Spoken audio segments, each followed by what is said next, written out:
1517 마틴 루터와 종교개혁, 신앙의 혁명이 시작되다.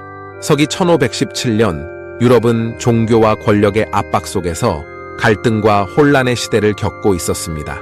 그러나 이 혼란 속에서 한 명의 수도사이자 신학자는 불타는 믿음으로 새로운 변화를 꿈꾸었습니다. 그의 이름은 마틴 루터. 그가 세상에 던진 한 장의 문서가 전 유럽을 뒤흔들며 종교와 인간의 신앙에 대한 새로운 길을 열었습니다.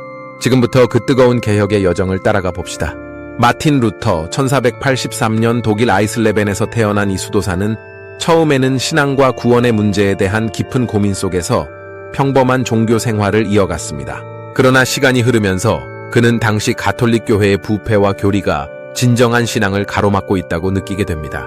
특히 성직자들이 돈을 받고 면죄부를 팔아 죄를 사해주겠다는 가르침에 큰 문제의식을 느꼈습니다.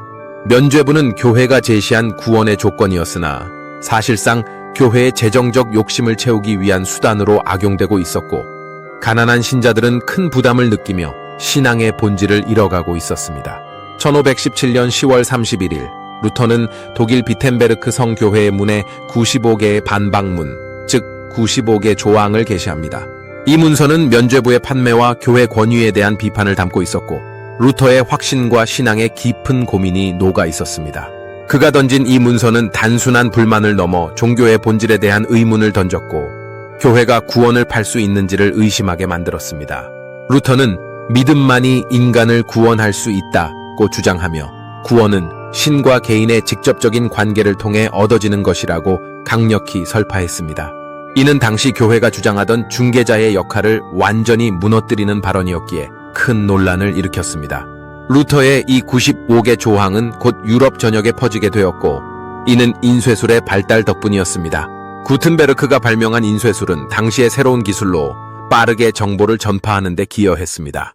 루터의 반박문은 독일뿐 아니라 프랑스, 영국, 스위스 등지에도 전해지며 많은 사람들이 이 문서를 읽고 신앙의 본질에 대해 고민하기 시작했습니다. 교회에 대한 의문은 전 유럽의 일반 신자들에게도 큰 반향을 일으켰고, 사람들은 점차 루터의 사상을 지지하게 되었습니다. 교회는 이러한 루터의 도전에 크게 반발했습니다. 당시 교황 레오 10세는 루터의 주장을 이단으로 규정하고 그에게 신앙을 철회할 것을 명령했습니다. 하지만 루터는 자신의 신념을 꺾지 않았고 오히려 더욱 굳건히 자신의 주장을 펼쳐나갔습니다. 그의 반대에 맞서 교황청은 결국 1520년 루터를 파문하기에 이릅니다. 그러나 이는 오히려 그의 명성을 더 높이는 결과를 가져왔습니다. 루터는 파문된 이후에도 자신을 지지하는 신자들과 함께 오직 성경으로 돌아가라는 구호를 내세우며 신앙의 자유와 개혁을 외쳤습니다. 루터의 개혁은 단순히 종교적인 변화에 그치지 않았습니다. 그의 사상은 유럽 전역에 걸쳐 신분과 상관없이 모든 사람들이 신 앞에서 평등하다는 메시지를 전달했습니다. 이로 인해 성직자와 신도, 그리고 귀족과 평민 사이에 고정된 권력 구조가 흔들리기 시작했습니다. 사람들은 루터의 가르침을 통해 신앙은 개인과 신의 관계라는 새로운 시각을 받아들였고, 이는 유럽 사회 전반에 걸쳐 새로운 정신적, 사회적 변화를 불러일으켰습니다. 루터의 개혁운동은 이내 프로테스탄트라는 이름으로 발전하며 가톨릭과 다른 개신교의 시작을 알렸습니다. 개혁의 물결은 독일을 넘어 스위스의 츠빙글리와 프랑스의 칼뱅 같은 신학자들에게까지 영향을 미치며 종교개혁 운동은 유럽 각지에서 활발히 일어났습니다. 개혁의 중심지인 독일에서는 프로테스탄트와 가톨릭 간의 갈등이 심화되며 종교 전쟁이 벌어지기도 했고, 이는 유럽 사회와 정치 구조에 커다란 영향을 미쳤습니다. 루터가 던진 신앙의 씨앗은 단순한 종교적 개혁이 아니라 유럽의 미래를 재편하는 원동력으로 자리 잡게 됩니다. 마틴 루터의 종교개혁은 단지 한 수도사의 반란이 아니었습니다. 그것은 신앙의 본질에 대한 도전이자 진정한 구원이란 무엇인가에 대한 질문이었습니다.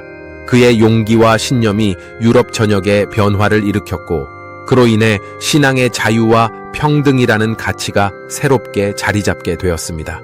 1517년 그가 성교회 문에 붙였던 95개 조항은 지금도 우리에게 신념의 힘을 상기시켜주며 모든 사람은 신 앞에서 평등하다는 깨달음을 전해줍니다. 마틴 루터의 종교개혁은 단순한 종교적 반발 이상이었습니다.